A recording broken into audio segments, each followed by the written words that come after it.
EPFO, EPS 95 pension पर सरकार का बड़ा फैसला। कर्मचारियों के लिए नई अपडेट, जाने पूरा विवरण।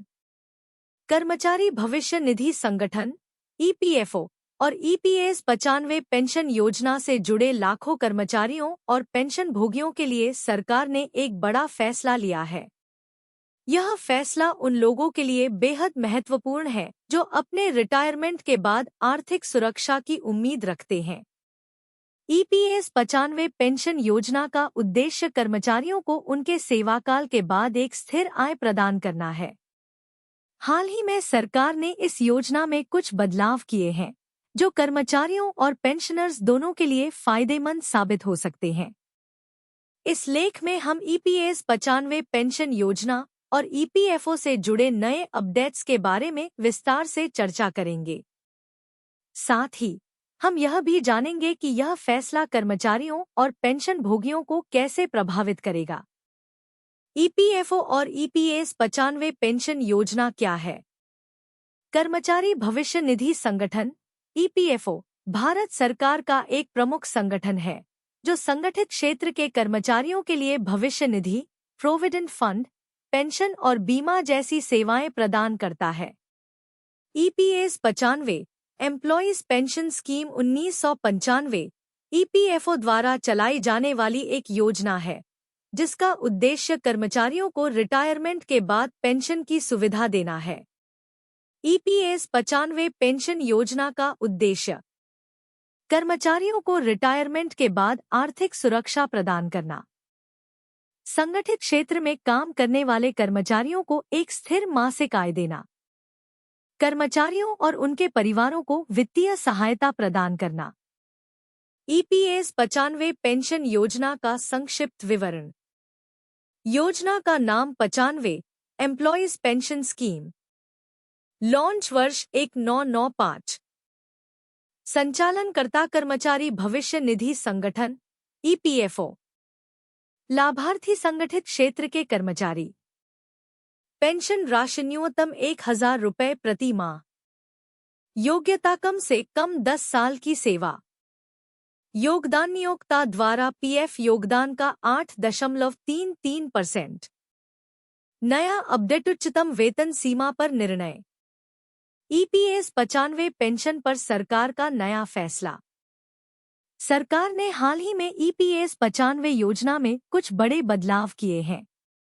इन बदलावों का उद्देश्य कर्मचारियों और पेंशनर्स को अधिक लाभ पहुंचाना है। आइए जानते हैं इन मुख्य बदलावों के बारे में। एक, उच्चतम वेतन सीमा पर पुनर्विचार। पहले ईपीएस 95 योजना में वेतन की अधिकतम सीमा 15,000 रुपये प्रति माह थी, जिसके आधार पर पेंशन की गणना होती थी। लेकिन अब सरकार ने इस सीमा को हटाने या बढ़ाने पर विचार किया है। इसका मतलब यह है कि अगर किसी कर्मचारी का वेतन 15,000 रुपये से अधिक है, तो उसे भी अधिक पेंशन मिलने की संभावना हो सकती है। 2, न्यूनतम पेंशन राशि बढ़ाने की मांग। ईपीएस 95 योजना के तहत न्यूनतम पेंशन राशि 1000 रुपये प्रति माह थी। हालांकि कई कर्मचारी संगठन इसे पर्याप्त नहीं मानते थे। इसलिए सरकार ने न्यूनतम पेंशन राशि को बढ़ाने पर विचार किया है, जिससे रिटायरमेंट के बाद कर्मचारियों को बेहतर आर्थिक सुरक्षा मिल सके। 3, रिटायरमेंट उम्र में बदलाव।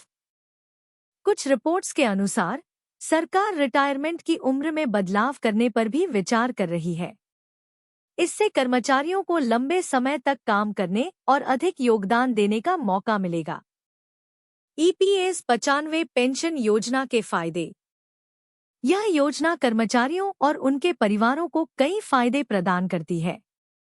आर्थिक सुरक्षा, रिटायरमेंट के बाद एक स्थिर मासिक आय। परिवार को लाभ, कर्मचारी की मृत्यु होने पर उसके परिवार को भी पेंशन मिलती है। सरकारी गारंटी, यह योजना सरकार द्वारा संचालित होती है, इसलिए इसमें जोखिम कम होता है। लंबी अवधि का लाभ, कम से कम 10 साल तक सेवा देने वाले कर्मचारी इस योजना का लाभ ले सकते हैं। ईपीएस 95 पेंशन कैसे प्राप्त करें? यदि आप ईपीएस 95 योजना के तहत पेंशन प्राप्त करना चाहते हैं, तो आपको निम्नलिखित प्रक्रिया अपनानी होगी। अपने नियोक्ता से संपर्क करें और ईपीएफ खाते की जानकारी प्राप्त करें। ईपीएफओ पोर्टल पर लॉगिन करें और अपनी सेवा अवधि और योगदान की जांच करें। फॉर्म 10D भरकर इसे अपने नियोक्ता या ईपीएफओ कार्यालय में जमा करें। सभी आवश्यक दस्तावेज जैसे आधार कार्ड, बैंक खाता विवरण आदि संलग्न करें। आवेदन स्वीकृत होने के बाद आपको मासिक पेंशन मिलनी शुरू हो जाएगी। ईपीएस 95 से जुड़ी महत्वपूर्ण बातें। यह योजना केवल संगठित क्षेत्र के कर्मचारियों के लिए उपलब्ध है। कर्मचारी को कम से कम 10 साल तक सेवा देनी होगी ताकि वह इस योजना का लाभ उठा सके। नियोक्ता द्वारा योगदान किए गए पीएफ का एक हिस्सा 8.33% इस योजना में जाता है। सरकार द्वारा नई अपडेट्स का प्रभाव।